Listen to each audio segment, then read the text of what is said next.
अच्छा, अब एक चीज देखते हैं, इससे क्वेश्चन आने के बहुत चांसेस है, बहुत जरा सा बचा हुआ है, ठीक है। ये वाला इंपॉर्टेंट है बच्चे। Where e-way is not required to be generated. No e-way bill is required to be generated in the following cases.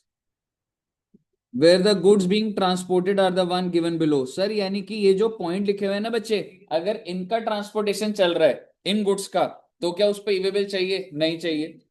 Currency एक जगह से दूसरी जगह जा रही है, तो करेंसी वैसे ना गुड्स होता है।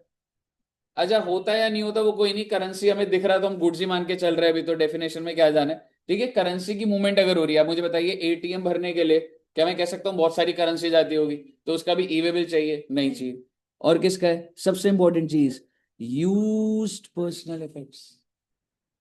इसका मतलब आप अगर अपने घर को शिफ्ट करें, आपके जो घर का सामान है, गाड़ी, बाइक, सोफा, टीवी, फ्रिज, उसको ट्रांसपोर्ट कर रहे हो from one state to another या वन प्लेस टू अनदर, क्या ई वे बिल का झमेला चाहिए? नहीं। क्योंकि सरकार, क्योंकि जो सरकार है वो आम जनता को थोड़ा ना परेशान करना चाह रही। समझ रहे हो? हाँ दोस्त क्या कह रहे हैं? हाँ जी, पर्सनली है तो वैसे अगर टू बी वेरी ऑनेस्ट तो चाहिए होता है ई वे बिल। जैसे अगर मैं आपको बोलूं, मैंने भी जब बाइक ली थी तो उस टाइम पर ई वे बिल की रिक्वायरमेंट आ रही थी, चाहे वो पर्सनल है। जैसे मैंने ना चंडीगढ़ से बाइक ली थी, तो चंडीगढ़ से इधर आनी है, तो रॉयल एनफील्ड वाला इधर भेजेगा, तो वो लोग क्या करते हैं कि ट्रांसपोर्टर को कहते हैं आप अरेंज करो, हमने तो भेज दिया हमारे शोरूम से यहाँ पर है, आप ट्रांसपोर्टर भेज दो। ठीक है, तो बेसिकली वो जो तो मैंने तो ई वे बिल जनरेट नहीं करा, रॉयल एनफील्ड ने भी नहीं करा था, तो क्या ट्रांसपोर्टर को करना जरूरी था? जरूरी था।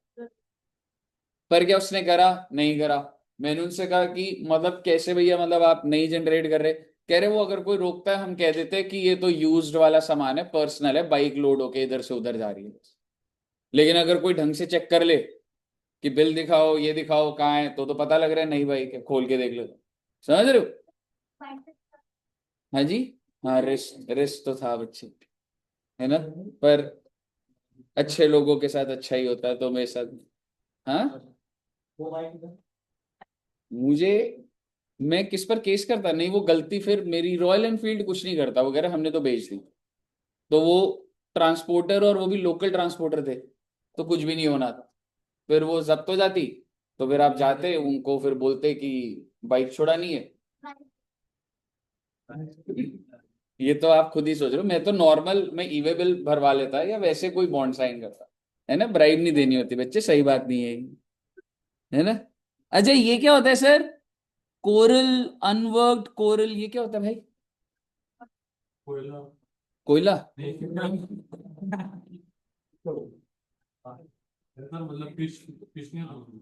अच्छा, कोरल क्या लिखा था? और वर्कड कोरल, वैसे तो कोरल मरीन से रिलेटेड होगा ना कुछ। फिशेस, आपको पता होगा, वो बंगाली हो ना।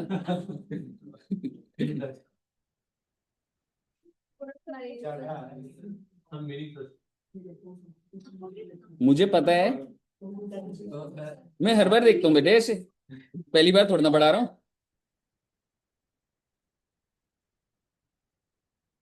ओ, स्कूबा डाइविंग।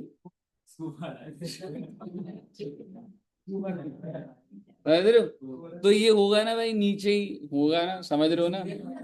हाँ यार, ये हो सकता है भाई, कुछ हो भाई, यू नेवर नो। ठीक है ना, आपकी रील्स में ये नहीं आ रहा है ना, आपकी रील में हेलीकॉप्टर बनाना आ रहा है बस।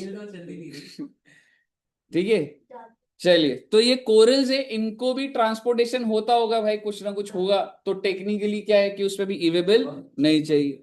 ओ माय गॉड, ज्वेलरी, गोल्ड्स में, सिल्वर्स में, ये जो ज्वेलरी ट्रांसपोर्टेशन हो रहा है, क्या इस पर ई बिल चाहिए? नहीं चाहिए। इसके बाद क्या है? नेचुरल और कल्चर्ड पर्ल्स, प्रेशियस स्टोन पे ध्यान रखना। आपने देखा है प्रेशियस स्टोन्स आपने देखा इधर एक जीवा है कि गिवा बोलते हैं उसे, जीवा है ना, हाँ जीवा जो है, तो उनके पास भी तो प्रेशियस मेटल्स होते हैं। और एक और होती है स्वरोस्की, आपने देखा सिटी वॉक में। और क्या आ गया, परमुनाथ, वेरी गुड, आपको बहुत अच्छी नॉलेज है, काफी खरीदते रहते हो आप लग रहे। ठीक है, अच्छा अगला क्या है, postal baggage transported by department of post. भाई बाय पोस्ट अगर हम कोई चीज भेज रहे हैं, ठीक है, तो उस पर भी ई वे बिल की जरूरत नहीं है। Kerosene oil sold under PDS, PDS क्या होता है, पब्लिक डिस्ट्रीब्यूशन सिस्टम। हमें क्या करना है भाई, आपको ना नाम याद रखने, पेपर में आएगा कोई 5 केस बता दो जहां ई वे बिल नहीं चाहिए, इन इनकी ट्रांसपोर्टेशन में ई वे बिल नहीं चाहिए। Liquefied petroleum gas LPG for supply to household and non domestic exempted category. मुझे बताइए क्लियर है। नेक्स्ट अगर अब मैं आपको बोलूं, क्या ऐसा हो सकता है कि हम एक जगह से दूसरी जगह रिक्शे वाले भैया को सामान दे दें, क्या वो ई वे बिल जनरेट कर पाएंगे? मान लो आपने देखा है जैसे लेबर चौक टाइप होता है, वहां बहुत सारे रिक्शे वाले होते हैं, आप उनको बोलते हो भैया सामान शिफ्ट कराना है, क्या वे बोलते हो ई वे बिल जनरेट कर लोगे? अगर आप पूछोगे तो वो क्या आंसर देंगे आप? एग्जैक्टली, ठीक है। तो भाई where the goods are transported by non motorized conveyance, motor नहीं लगी तो नहीं है सर, वैसे तो रिक्शे में भी मोटर लग जाती है, वो बेटे इतना कौन देगा, समझ रहे हो? where the goods are transported from custom port, airport, air cargo, inland custom station, container depot, land custom station, container freight. Sir ये क्या नाम है, आपको पता है बच्चे, जब गुड्स उतर भी जाते हैं ना, मान लो एयरपोर्ट पे उतर गए, तो भी एक जगह से दूसरी जगह जाने के लिए, ऐसा आपको ना एयरपोर्ट में कम दिखेगा, ऐसा आपको जो पोर्ट्स होते हैं ना वेसल वाले, वहां दिखेगा कि वो 4 किलोमीटर दूर एक दूसरे ट्रक में गुड्स को ट्रांसपोर्ट करा जाता। शिप से उतरने के बाद उसका वेयर हाउस वहीं नहीं होता, और गवर्नमेंट के पास इतना इंफ्रा भी नहीं है, 2 किलोमीटर 4 किलोमीटर दूर होता है। ठीक है, उसको क्या बोला जाता है, container freight station, inland container depot, जो एड ऑन जहां पे रखा जाता है, इंस्पेक्शन होती। तो ऐसा नहीं होता कि ये समुद्र है यहाँ पे शिप है यहीं गुड्स रख दी, तो भाई वहां से उतर के ट्रांसपोर्ट होते होंगे, क्या उस ट्रांसपोर्टेशन के बीच में ई वे बिल की जरूरत है? नहीं है। ठीक है बच्चे, अगला पॉइंट कुछ नहीं है, where the goods other than de oiled cake are exempted from tax. चलो ठीक है सर, जो भी गुड्स जो कि एग्जेम्प्ट है वो तो बाहर हो गए, उस पर तो ई वे बिल जनरेट नहीं करना, ये तो हमने देखा भी था, अभी वैल्यू के अंदर भी नहीं आ रहा, तो वो गुड्स भी नहीं आ रहे। ये क्या होता है जी, केक क्या होता है, खाने वाला केक, ऑयल्ड केक जिसमें ऑयल हो, बट डी ऑयल्ड इज जिसमें, क्या ये मतलब होगा? ऑब्वियसली नॉट, आइए देखते हैं। D oiled cake, O my God, क्या आप खाएंगे डी ऑयल केक? बेटे केक है बच्चे। क्या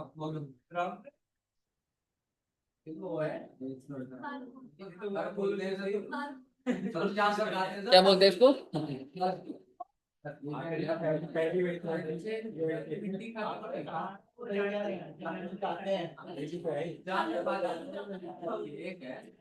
केक भी लिख देता हूँ एक बार, केक लिख देता हूँ।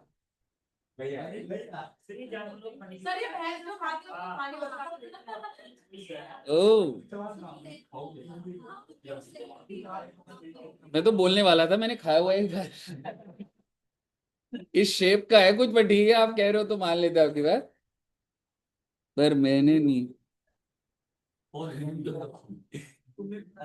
ठीक है, एनीवेज, तो डी ऑयल्ड केक जो भी होता है भाई, मैं आपको फोटो से दिखा रहा से नाम याद आ जाए बस वो चीज है। ठीक है, केक नहीं होता बेटे, कोई बोलो येलो डी ऑयल्ड केक है, खा लिया आपने बेटे। ठीक है, ओ माय गॉड, आपका favourite, where the goods being transported are alcoholic liquor for human consumption, petroleum crude, high speed diesel, motor spirit, natural gas. ये सारी चीजें तो जीएसटी में आ ही नहीं रही है। सोचो, वो जो पेट्रोल पंप में पेट्रोल आ रहा है कहीं ना कहीं से रिफाइनरी से, क्या वो ई वे बिल बनाएंगे? नहीं, क्योंकि उनमें तो जीएसटी नहीं है। ठीक है जी।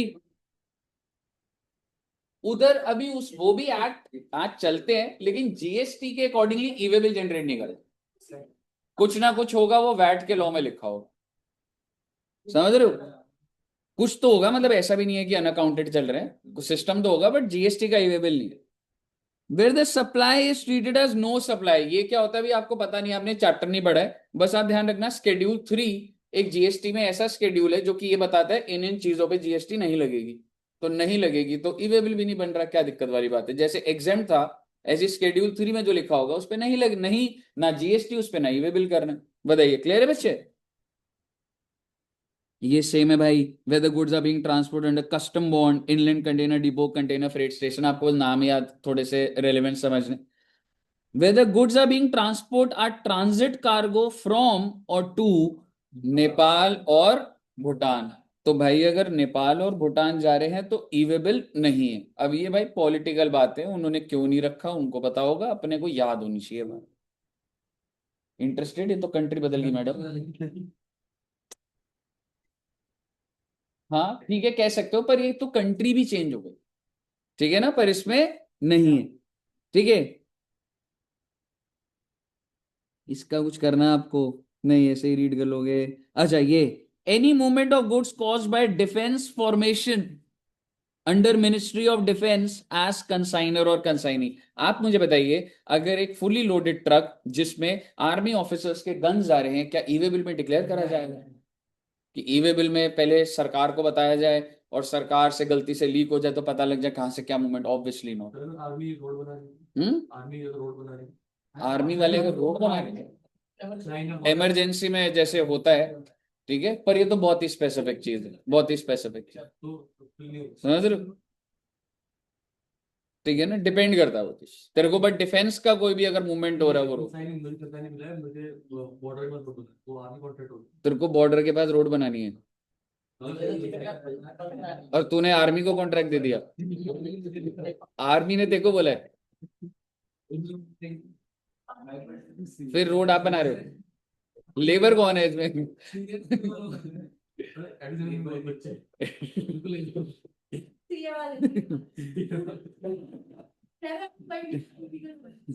ठीक है।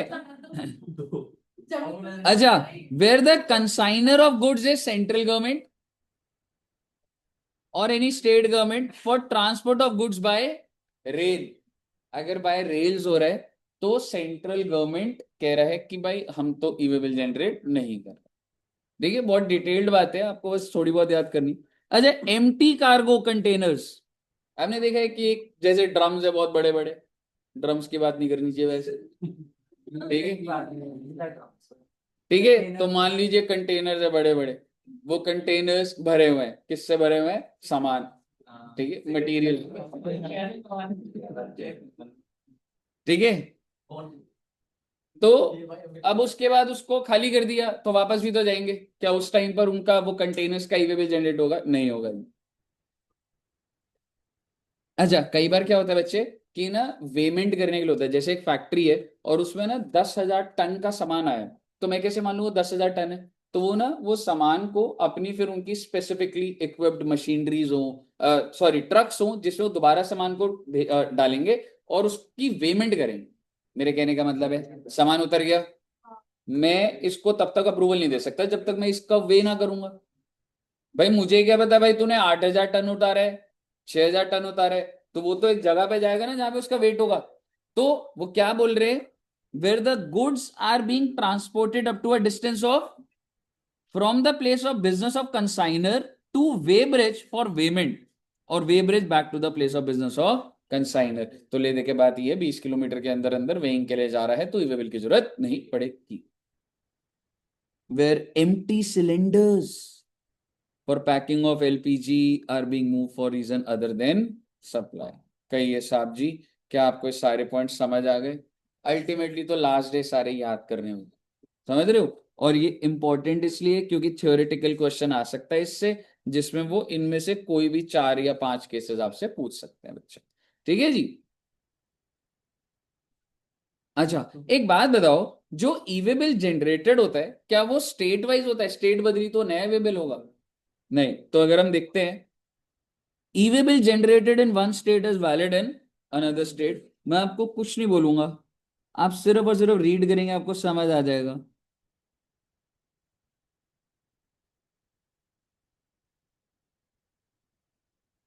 बहुत अच्छी बात है।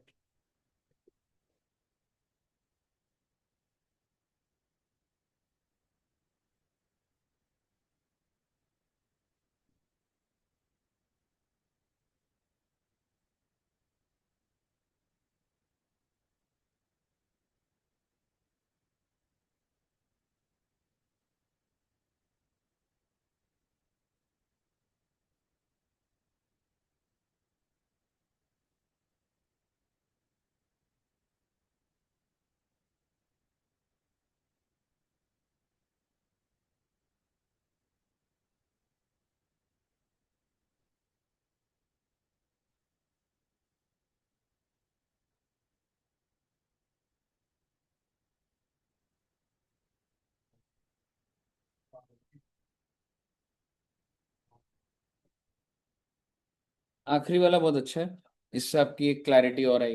रीड कर लीजिए एक बार। क्या कह रहे दोस्त? व्हीकल नंबर तो होना चाहिए। हाँ।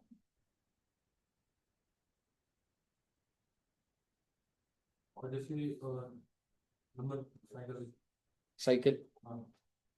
साइकिल पे मैंने बताया था ना, जो मोटराइज नहीं है तो नहीं होगी।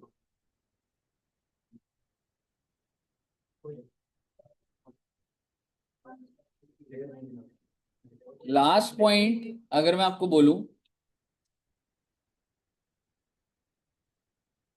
मैं एक बात बताइए, अगर मैं आपको बहुत सारे इनवॉइसेस इशू कर रहा हूं, सपोज करो मैंने आपको गुड्स भेजने हैं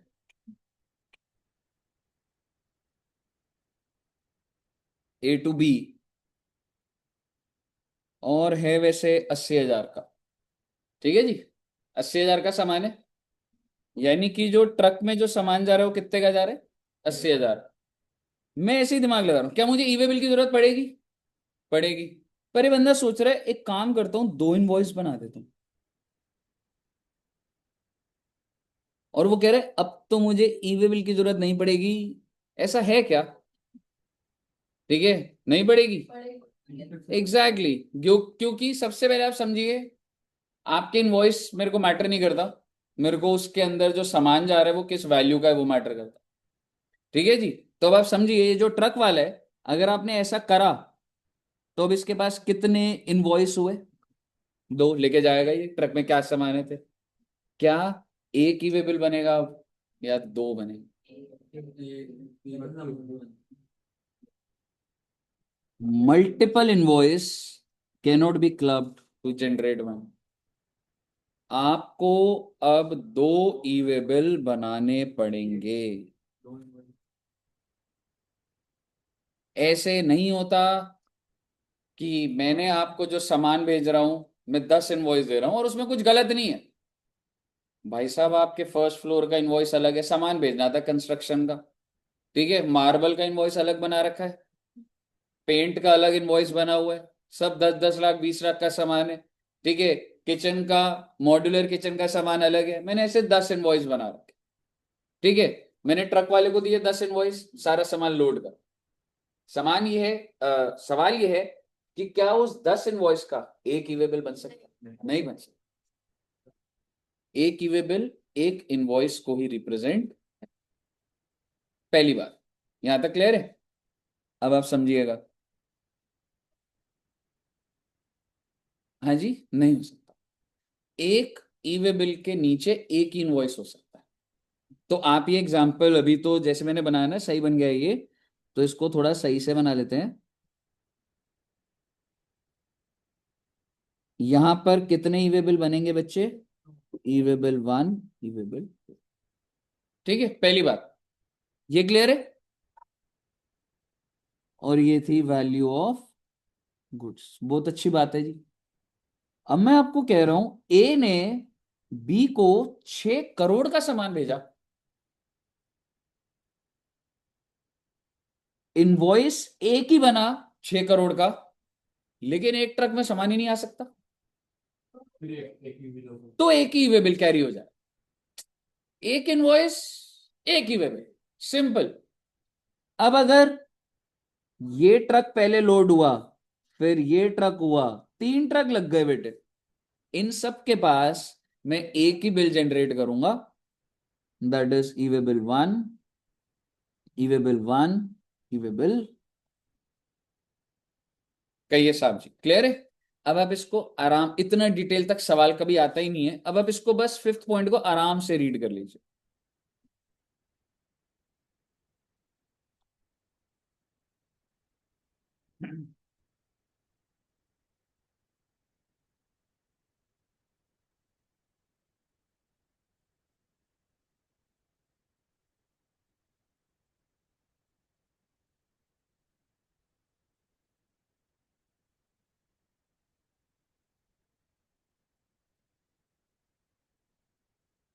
क्लियर है? अब अगर आपकी बात चली रही है,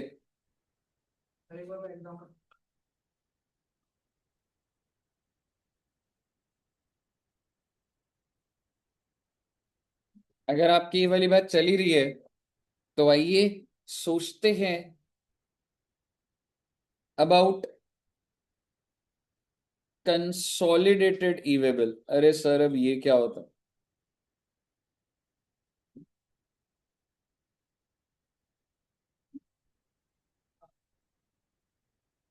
क्या एक ट्रक में एक ही बंदे का सामान जाता होगा? वो जो शिप लेकर आ रही है, वो जो प्लेन लेके आ रहा है, एक ही बंदे का सामान है। इसी तरीके से जो यहाँ से ट्रक चलते होंगे, अगर ट्रांसपोर्टेशन होनी है, तो वो एक ही इंसान ट्रक बुक करेगा पूरा। ऐसा नहीं हो सकता बहुत बड़ा ट्रक है और आगे मेरे को 1000 किलोमीटर जाने के, कुछ सामान 200 किलोमीटर पे छोड़ना है, कोई सामान 150 किलोमीटर के आगे छोड़। इसका मतलब वो जो ट्रक वाला है, उसके पास बहुत सारे लोगों ने सेल परचेज जो करी है कि मैं तो बस सामान छोड़ने जा रहा हूं। ऐसा हो सकता है ना? आप सोच के देखिए। तो पहले हम समझते हैं कि मान लो ऐसे 10 लोग हैं, 10 कंसाइनर है, 10 लोग दिल्ली के हैं, जो कोई जयपुर भेज रहा है, कोई अमृतसर सामान भेज रहा है, अलग अलग है। वो आपस में एक दूसरे को जानते हैं क्या? नहीं जानते। मैं उसका सामान भेजा, मैं तो ट्रांसपोर्टर बुक करा, ठीक है। और मान लो मैंने ई वे बिल जनरेट कर दिया, मैंने क्यों करा होगा? 50,000 से ऊपर। दूसरा भी कोई कंसाइनर होगा, उसने भी अपना ई वे बिल जनरेट कर दिया, क्यों करा? क्योंकि 50,000 से ऊपर है।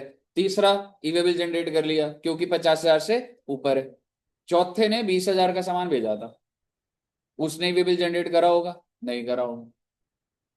आप सोच के देखिए, मैंने जनरेट कर दिया, बी दूसरे ने कर दिया, थर्ड ने कर दिया, चौथे वाले ने नहीं करा, कह रहा जब मेरा भाई वैल्यू ही नहीं हो रहा। अब ट्रक वाला सबका सामान पकड़ेगा, ए को बोलेगा ये भी जनरेटर बढ़िया है भाई, बी का भी जनरेटेड था, सी का भी था, चौथे का था, क्या जनरेट करना जरूरी है? E way bill is to be generated if the value of the goods exceeds 50,000। Value of the goods, अब वो भाई वो बंदा इंडिविजुअली तो कह रहा है मेरी तो वैल्यू नहीं बढ़ रही, पर भाई उस ट्रक के अंदर तो 50,000 से ऊपर का सामान हो गया, क्या ई वे बिल जनरेट करना पड़ेगा? करना पड़ेगा, करना पड़ेगा। वो सप्लायर तो अट जाएगा, तो मेरी वैल्यू नहीं बढ़ रही, मैं क्यों करूं? तो किसको करना पड़ेगा? ट्रांसपोर्टर। सप्लायर कर दे, अच्छा इंसान है, कर देगा, नहीं तो किसको करना पड़ेगा? ट्रांसपोर्टर। इसका मतलब टोटल कितने ई वे बिल हो गए? 4। 3 तो बंदों ने कर दिए थे, अच्छा उन तीनों ने भी ना करे होते तो मैं ही कर रहा होता ट्रांसपोर्टर, अगर इतने अच्छे लेवल पे चल रहा है तो। लेकिन अब आप समझिए, if there are 4 E way bills, एक होता है कंसोलिडेटेड ई वे बिल। सब ई वे बिल का क्यूआर कोड इनपुट करके एक consolidated E way bill generate. क्योंकि अगर कोई रास्ते में रोकेगा, तो अब ऐसा नहीं है कि मैं उसे 15 क्यूआर कोड दे रहा हूं, 15 वो इंडिविजुअल ई वे बिल। मैं उसे एक ई वे बिल दूंगा कंसोलिडेटेड, वो उसको स्कैन करेगा, उसके पीछे के सारे ई वे बिल जनरेटेड, ठीक है ना? तो कंसोलिडेटेड ई वे बिल,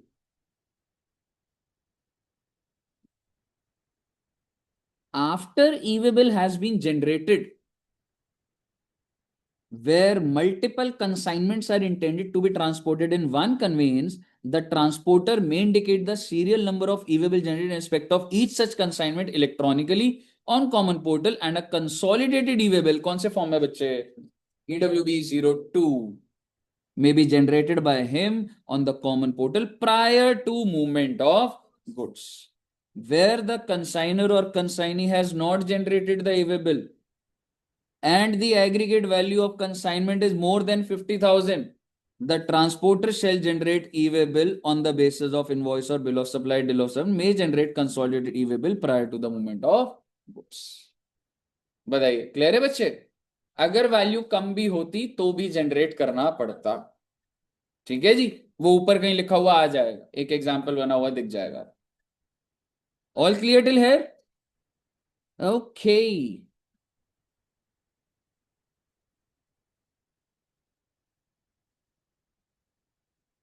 कितने टाइम में कैंसिल होता था ई-वे बिल? एक चीज इंपॉर्टेंट बोलनी थी, एक ये वाला बहुत इंपॉर्टेंट बचा हुआ है जो पेपर में आ जाता है, बाकी तो आप जब रीड भी करोगे तो हो जाएगा। एक 72 आवर्स के अंदर अंदर ना एक्सेप्ट रिजेक्ट करना होता था, वो नहीं दिख रहा।